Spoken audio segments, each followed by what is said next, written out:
Xin chào tất cả mọi người. Ở bên cạnh mình đây đang là một chiếc màn hình và nó đang được treo lên, nó được đỡ bằng một giá đỡ ở đằng sau, được gọi là giá đỡ màn hình. Trong video này mình sẽ cùng các bạn tìm hiểu xem giá đỡ màn hình là gì và lợi ích của nó là gì. Cùng mình bắt đầu video luôn nhé.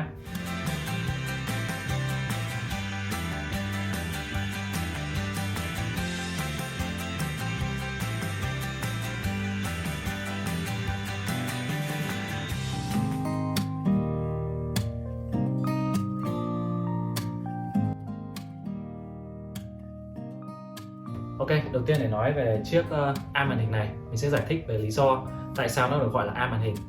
Chữ arm nghĩa là cánh tay. Đây các bạn để ý cánh tay của mình có thể di chuyển sang trái sang phải, nâng cao lên hạ xuống, hoặc là gập vào gập ra. Ở đây mình đang có một cái quyển vở và tay của mình đang cầm cái quyển vở đấy. Mình có thể di chuyển cái quyển vở ở bất cứ cái vị trí nào mà mình muốn, nâng lên hạ xuống, sang bên trái sang bên phải, và có thể gập xuống, gập ngang và lên như thế này. Đó, thì các bạn tưởng tượng cái cánh tay của mình nó giống như là cái giá đỡ đằng sau màn hình, và quyển vở này chính là chiếc màn hình. Để mình cho các bạn xem. Đây, mình có thể di chuyển màn hình được sang trái sang phải, sang trái sang phải, nâng lên hạ xuống. Đấy, nâng lên hạ xuống bất cứ một cái vị trí nào mà mình muốn, một cách thoải mái. Đó, nên nó được gọi là chiếc arm màn hình, có nghĩa là nó giống như là cái cánh tay của mình để nó có thể di chuyển được chiếc màn hình sang bên trái sang bên phải theo cái góc nhìn cũng như là cái vị trí đứng của mình. Cái giá đỡ màn hình và cách lắp đặt của nó rất là đơn giản. Cái phụ kiện của nó bao gồm một cái chân. Ở đây nó có hai loại. Một loại chúng ta sẽ phải đục lỗ xuống bàn và sau đấy bắt vít vào. Thứ hai là loại chúng ta có thể xoáy vào để có thể giữ được chiếc tay cầm này. Mình sẽ dùng cái xoáy để hạn chế việc đục xuống bàn, vì sau này nếu như mình không dùng nữa thì trông rất là xấu. Đây các bạn có thể thấy mình đang gắn fit vào trong cái bàn này và nó rất là chắc nha, nó rất là chắc, không thể rơi được cái tay cầm cũng như là cái màn hình của mình. Thứ hai nữa là nó gồm các cái ống ở bên này. Đây các bạn thấy nó có những cái ống ở đây. Các cái ống này nó sẽ có nhiệm vụ là nó có thể xoay được trái phải, nâng lên hoặc là hạ xuống, rất là linh hoạt. Và một điều quan trọng nữa của cái giá đỡ màn hình đấy là cái ngàm. Cái ngàm này có nhiệm vụ là nó gắn với cái màn hình của mình. Đằng sau chiếc màn hình nó sẽ có cái nơi để mình có thể bắt bít vào. Đằng sau màn hình nó sẽ có cái nơi để các bạn có thể bắt bít vào. Đây mọi người thấy cái ngàm của mình. Cái ngàm của mình hiện tại mình đang dùng. Đó, phần này nó sẽ dùng để bắt ốc bít vào. Đây. Hiện tại nhà mình đang dùng cái giá đỡ màn hình của hãng NB. Mã của nó mình sẽ để ở trên này. Giá thành cho nó rất là rẻ. Đây là chiếc giá đỡ quốc dân, mình mua nó chỉ có trên 300.000, nhưng mà cái chất lượng của nó không hề rẻ một chút nào. Mình đã mua chiếc giá đỡ màn hình này được gần 1 năm rồi và mình sử dụng thì không thấy có vấn đề gì, nó không bị rơi, nó không bị hỏng hẻo, và mình thấy rất là ưng ý với chiếc giá đỡ màn hình này. Công dụng của nó như mọi người cũng đã biết, đấy là nó có nhiệm vụ để treo chiếc màn hình của mình lên. Đây các bạn có thể thấy, mình có thể nhìn thấy tận mắt và nó treo chiếc màn hình của mình lên, và mình có thể di chuyển đến bất cứ cái vị trí nào mà mình muốn. Khi mà nó treo được cái màn hình của mình lên ấy, mình có thể tạo ra được nhiều diện tích sử dụng ở bàn hơn. Ngày xưa lúc mới đầu mình mua màn hình về thì mình sử dụng cái chân đế màn hình, nhưng mà nó rất là tốn diện tích. Cái chân đế của nó rất là to và mình không thể để cái vật dụng gì ở bên dưới này cả. Ví dụ là mình muốn để một cái loa, hay ví dụ mình muốn trang trí thêm một chậu cây, hay là mình để một cái quyển vở hay là cuốn sách gì đấy, hay là một cái trang trí gì đấy thì rất là khó. Diện tích trên bàn của mình nó không có. Nhưng mà khi mình dùng cái giá đỡ này rồi, ở bên dưới này rất là thông thoáng, mình có thể để rất là nhiều đồ ở dưới này. Thế là cái công dụng thứ nhất của nó. Và cái thứ hai, cái quan trọng, đấy là nó có thể di chuyển cái màn này bất cứ cái chỗ nào mình muốn.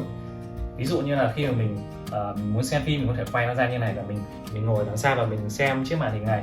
Và khi mà mình làm việc, mình có thể di chuyển bất cứ cái vị trí nào mình muốn. Đây là vị trí mà mình hay sử dụng, nhưng mà có một số khi mình muốn nâng cao nó lên, hay là ví dụ mình không muốn sử dụng chiếc bàn này thì mình có thể gập vào và chuyển nó ra cái vị trí khác, nhét nó vào sâu như thế này, và mình có thể học bài hay là học tập hay là có thể làm một cái gì đấy trên bàn của mình mà nó không tốn diện tích. Và một phần nữa, mình cảm giác chiếc màn này khi mà mình dùng cái giá đỡ màn hình này, mình cảm giác là chiếc màn này nó đang lơ lửng ở trên không trung. Đây mọi người có thể thấy mình không nhìn thấy cái giá đỡ ở đằng sau, cảm giác như là chiếc màn này nó đang lơ lửng ở trên không trung. Và khi mà mình ngồi vào bàn làm việc ấy, hoặc là học tập, mình cảm thấy rất là thích. Đối với mình, với góc làm việc, mình cần phải có một cái cảm hứng gì đấy để trước khi mà mình ngồi vào bàn học, trước khi mình ngồi vào làm việc thì mình phải cảm thấy thích. thì khi đấy lúc đấy mình làm việc hay là mình học tập nó sẽ tạo ra kết quả tốt nhất. Vì vậy nên khi mình chọn đồ, mình ưu tiên chọn những cái đồ mà có thiết kế tối giản hoặc là công năng sử dụng của nó cao, thì khi ngồi làm việc mình yêu thích nó, mình cảm thấy yêu thích khi mình ngồi vào cái vị trí đấy và mình sẽ làm việc hoặc là học tập hiệu quả hơn. Một phần nữa với chiếc màn này không chỉ nó treo chiếc màn hình lên mà nó có thể xoay dọc một chiếc màn hình. Đây, để mình cho các bạn xem.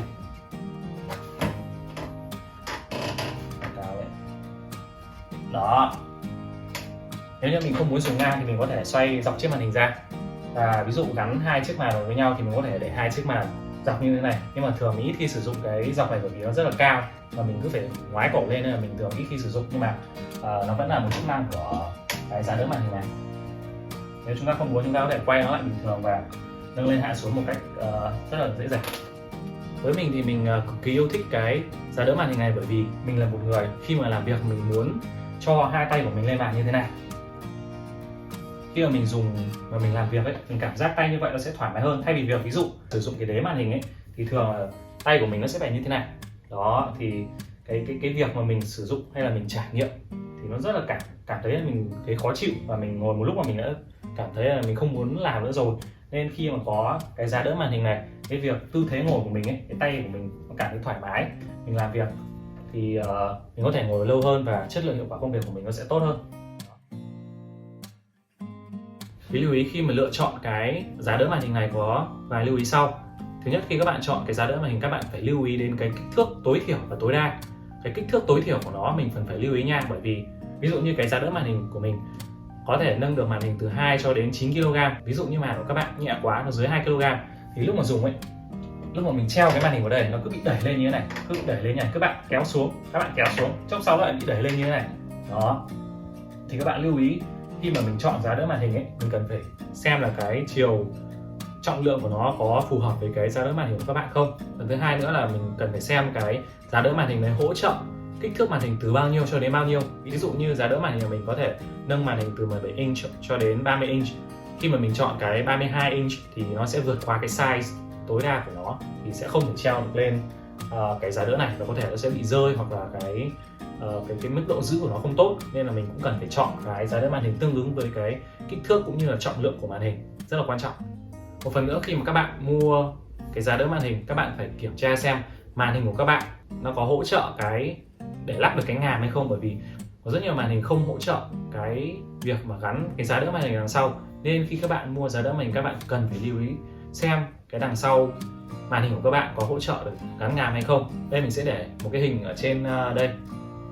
Đây là một chiếc màn hình có hỗ trợ gắn chiếc ngàm, bởi vì đằng sau nó có các cái 4 cái lỗ để bắt ốc vít, thì như vậy các bạn có thể gắn được cái ngàm ở đằng sau và các bạn có thể treo màn hình lên. Một điều nữa, khi các bạn mua cái giá đỡ màn hình về ấy, các bạn sẽ phải tự lắp cái này nó rất đơn giản, nhưng mà có một lưu ý sau. Mình đã phải mất đến gần 1 tiếng. Cái lúc đấy mình loay hoay mãi không lắp được, bởi vì khi mà mình treo cái màn này xuống này, cái lúc mà mình kéo nó xuống như thế này thì cái màn hình nó lại tự bị đẩy lên như thế này. Đó, mình cứ kéo nó xuống thì màn hình nó lại tự đẩy lên. Thì mình phát hiện ra ở chỗ đấy là cái ở đây nó có một cái núm xoay ở đây, có một cái phần để mình có thể xoay được. Đó thì các bạn phải vặn để cho nó lỏng ra, bởi vì nếu các bạn vặn chặt quá thì cái lực đẩy của nó sẽ mạnh và nó cứ đẩy màn hình lên. Mình cần phải vặn để cho nó, mình cần phải làm cho nó lỏng ra, thì lúc đấy cái màn hình, cái sức nặng của màn hình nó sẽ kéo cái tay cầm xuống và nó sẽ có thể lơ lửng trên không trung theo cái vị trí mà bạn muốn. Đấy là điều rất là quan trọng. Nên nếu các bạn khi mà các bạn treo màn hình xuống mà nó bị đẩy lên liên tục ấy, cứ treo xuống mà các bạn đẩy lên thì các bạn nhớ là vặn lỏng cái phần vít của nó ở cái khớp tương ứng ra, thì nó thì khi mà cái khớp đấy nó lỏng ra, màn hình của bạn nặng thì nó sẽ đẩy cái khớp đấy xuống và các bạn có thể di chuyển được cái màn hình theo cái vị trí mà các bạn mong muốn. Với các bạn nào đang sử dụng một chiếc màn hình, các bạn xem rằng màn hình của các bạn có hỗ trợ để có thể gắn được cái giá đỡ đằng sau hay không. Nếu như có thể, các bạn nên mua một chiếc giá đỡ màn hình và dùng. Mình đảm bảo với các bạn, trải nghiệm của các bạn sẽ hoàn toàn khác. Khi mà các bạn dùng cái màn ở trên bàn và sử dụng chân màn hình, nó sẽ là một trải nghiệm cực kỳ khác.